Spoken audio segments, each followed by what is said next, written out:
Hello mga ka-G-Lovers, this is Giovanni B of Electronic G-Lab. So ito yung gagawin natin ngayon. So ang problem nitong Ace amplified speaker ay no power sa module nya, so sa player nya. So may power naman yung equalizer nya, tapos pag inoon mo parang lumalagabog din yung speaker. So may posibilidad na okay yung amplifier nito. So yun, ano lang, walang power yung module. So yun ang titingnan natin mamaya. So let's get started.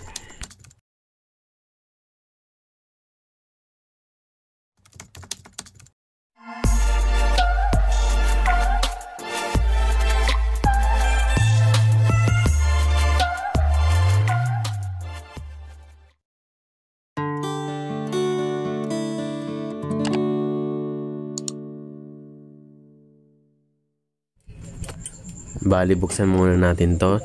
So kaya hindi to tumutunog pala mga ka-J-Lovers, kasi walang power yung player natin, yung module ng player natin.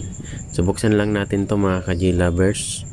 So nga pala mga ka-J-Lovers, kung hindi pa pala kayo nakapag-subscribe sa ating channel, please subscribe and pahit ng notification bell. So pahit na rin ng like button kung nagustuhan nyo yung mga bawat ginagawa natin na video. So maraming salamat sa lagi niyong pagsubaybay sa ating channel. So ito, nabuksan na natin. So tanggalin ko lang tong munang module nya, yung player natin. So para ma-check natin.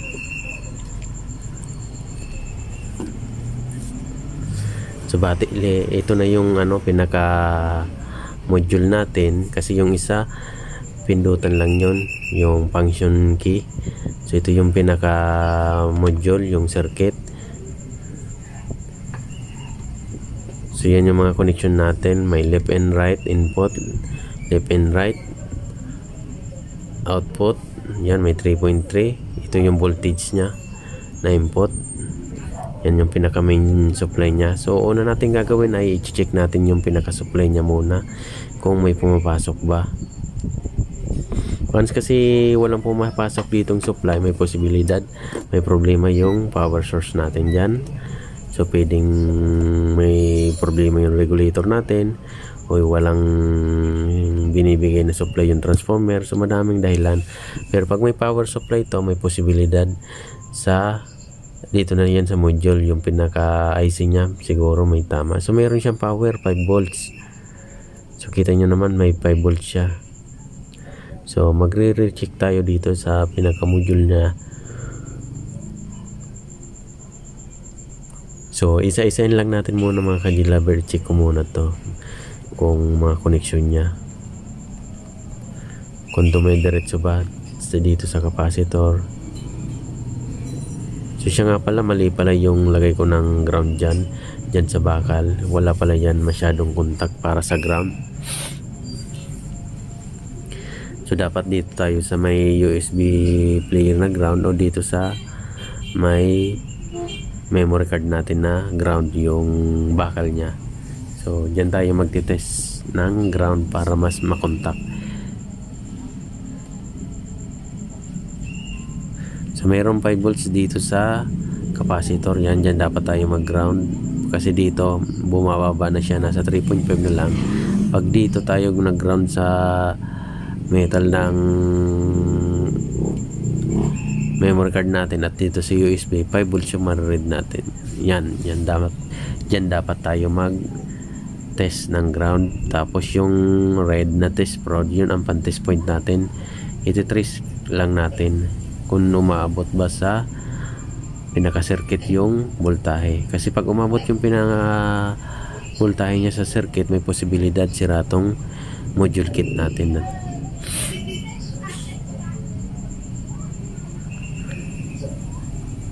So medyo sinisipon ako mga ka-J-Lover, pasensya na, kaya ganyan ang boses natin.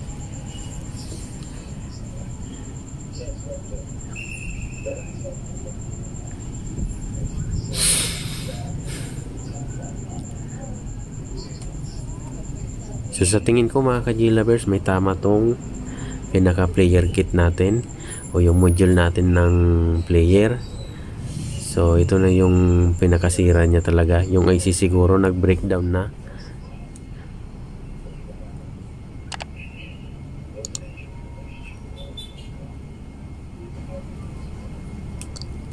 Kasi umaabot naman yung supply niya kasi sa pinaka IC niya umaabot naman.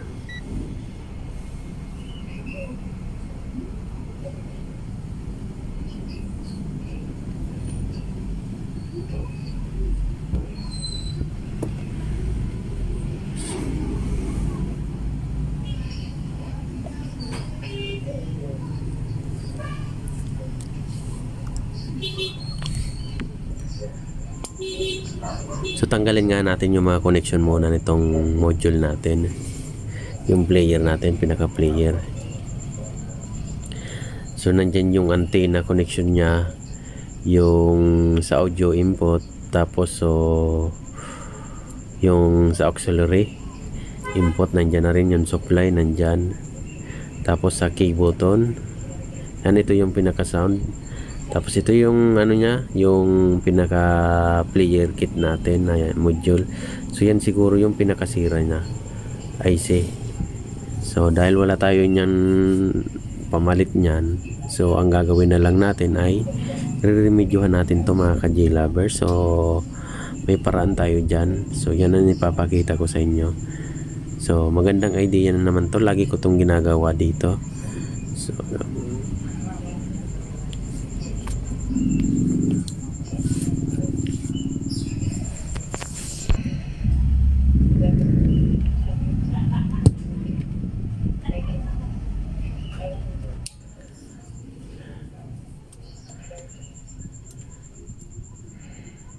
So sira na to mga ka-J-lovers.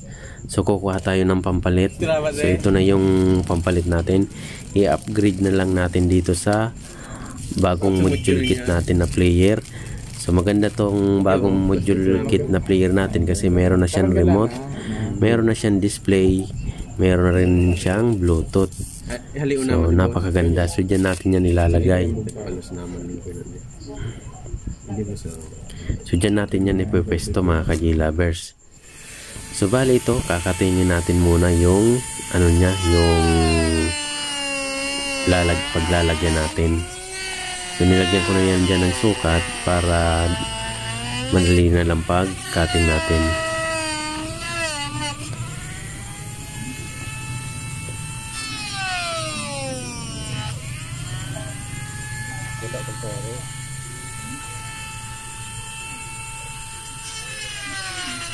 So bali almost i-upgrade natin tong player kit nya o player module natin, i-upgrade natin.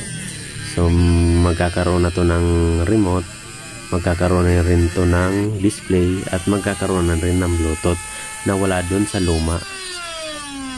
Yung luma kasi pwede ka lang mag USB, memory card at FM. Yun lang ang pwede mong gawin dun. So okay. So bali ito nilagay ko na siya mga ka-J-lovers. So nilagyan ko na siya ng tornilyo. Tapos ganyan na lang gagawin natin, no? Tatakpan natin yung kasamang pantakip. So ayan na. So next natin mga ka-J-lovers ay i-connect na lang natin to, connection. So yun ang ituturo ko sa inyo. So bali ituturo ko sa inyo ngayon yung paano ko siya i-connect. Ito yung antenna nya. So ay mali pala, yung power source, ito yung antenna.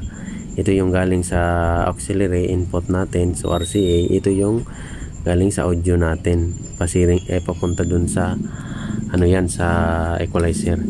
So ito yung antenna, puputulin ko na lang to. So paano mo malalaman yung sa antenna? Suyurin mo o tandaan mo na lang kung isang wire ang ginagamit sa antenna yan. So ikakabit na lang natin yan mamaya dun sa connection ng antenna.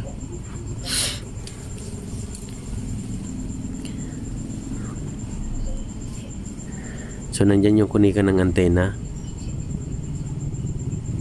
hindi kasi nakapokus. So yan, nasa dulo, antenna, output right, ground, output left.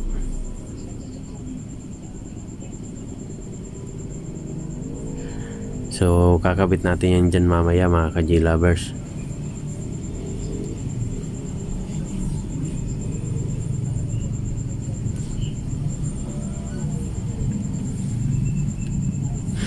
So una natin gagawin para hindi tayo malito, yung power source muna ang uunahin natin.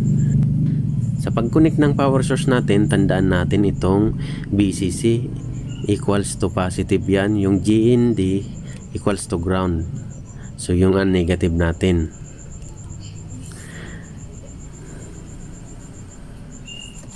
So napaka-importante, tama yung connection natin. Hindi natin mabaliktad kasi masisira yung player kit natin o player module natin. So ito yung galing dun sa source natin na power supply. So ang gagawin natin, iti-test natin yan. Tapos aalamin natin kung alin ba dun yung positive niya at alin ba yung negative niya, para malaman natin sa pagkabit dun, kasi dapat hindi natin mabaliktad yun.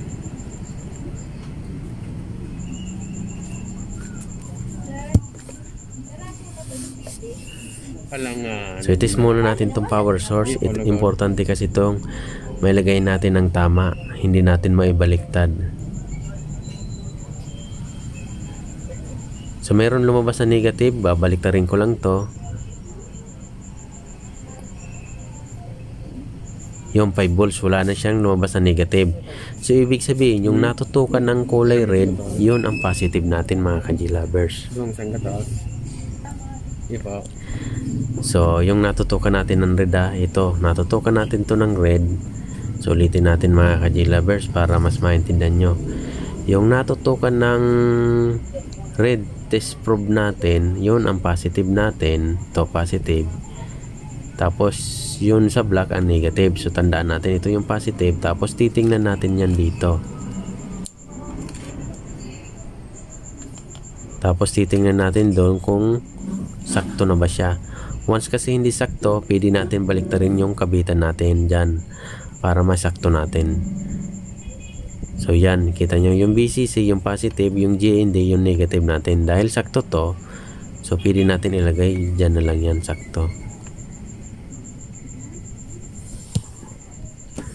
So kita nyo, nagka-power na siya. So napakadali lang, di ba mga ka-J-Lovers? So next natin, ikabit na natin yung mga connection.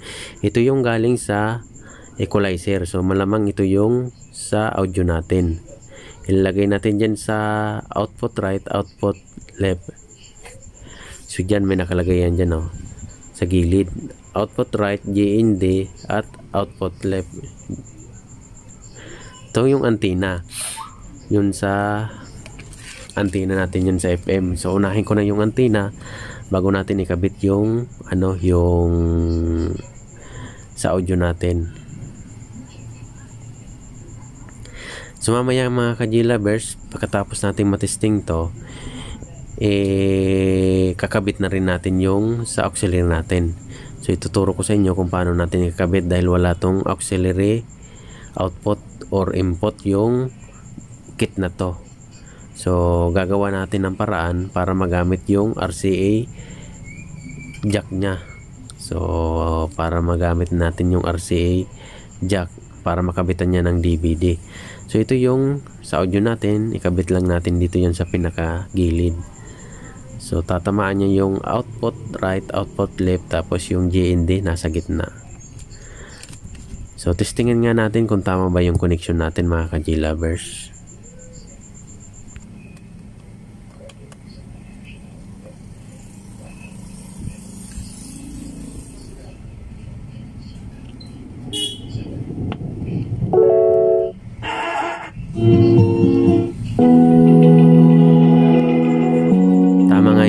Natin mga ka-J-Lovers. So next natin mga ka-J-Lovers, ituturo ko sa inyo kung paano pagkabit ng auxiliary nito. Dahil wala tong auxiliary dun sa sa module kit nya. Ang auxiliary nito nasa unahan, yung yan, nakita nyo yan, parang BB jack na salpakan ng headphone, parang ganyan. Yun ang auxiliary input nya. So paano natin maiko-convert to? Ito auxiliary na to na galing dun sa likod na may RCA jack. Paano natin i-convert dito? Diyan. Paano natin i-convert yan dyan? So ituturo ko sa inyo, iti-trace natin yung mga connection nito kasi meron tong 4 na connection. So hahanapin natin yan, yung ground dyan, yung left and right, hahanapin natin. So yan ang ituturo ko sa inyo. So madali lang yan mga ka-J-lovers. So una kong munang gagawin ay tatanggalin ko muna yung tornilyo nito para mailabas natin, para mas madali natin maikabit yung ano natin, yung RCA cord papunta dyan sa auxiliary natin. So fast forward ko lang mga ka-J-lovers, buksan ko lang. Siya nga pala mga ka-J-lovers, kung bago kayo sa ating channel at hindi pa nakapag-subscribe, please subscribe and pahit ng notification bell. So pahit na rin ng like button kung nagustuhan nyo yung ating video. So tinatanggal lang natin tong ano natin, yung player module natin para may kabit natin yung ano natin, yung auxiliary natin. So ngayon mga ka-J-lovers, paano ba natin malalaman yung tamang connection nito? So yan ang ituturo ko sa inyo. So madali lang to. Kasi may 4 na connection yan dyan, oh, kita nyo. 3 dito sa kabila at isa dun sa kabila. So paano natin i-connect yan dyan? Paano natin malalaman kung alin dyan yung ground, tapos yung sa audio natin? Okay lang mabaliktad yung left and right kasi walang problema naman yan.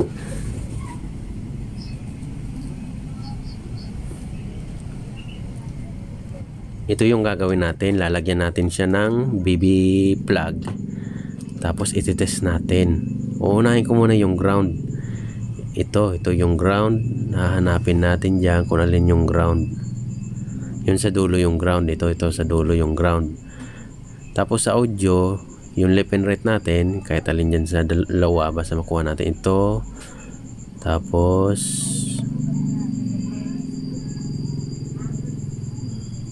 bali ito magkatabi. Ito yung ground, tapos ito yung audio natin sa left and right. So yan yung kakabit natin dyan.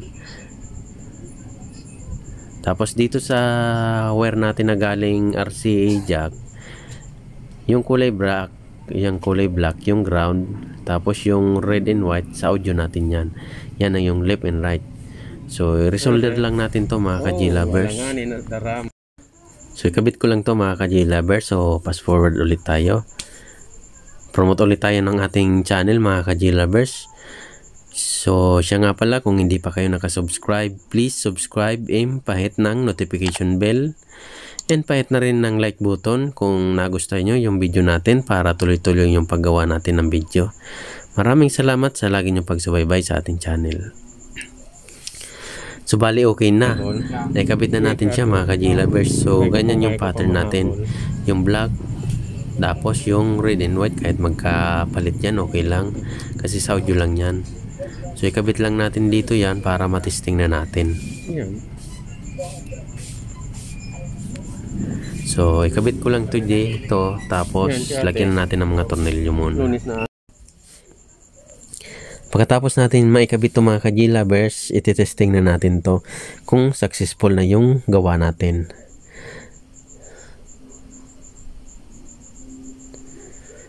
So lagyan lang natin to ng tornilyo, tapos ikabit na natin yan dyan, tornilyohan na rin natin.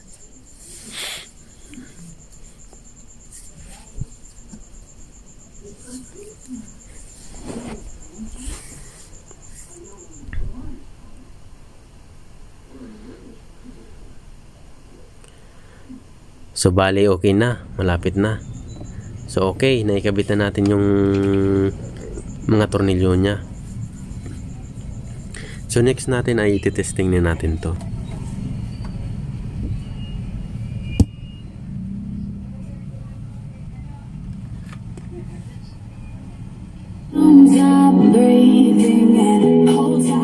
So okay na mga ka-J-lovers, napakadali lang pag-troubleshoot ng ganitong senaryo. So napakagandang palitan na lang o i-upgrade na lang natin yung player module natin.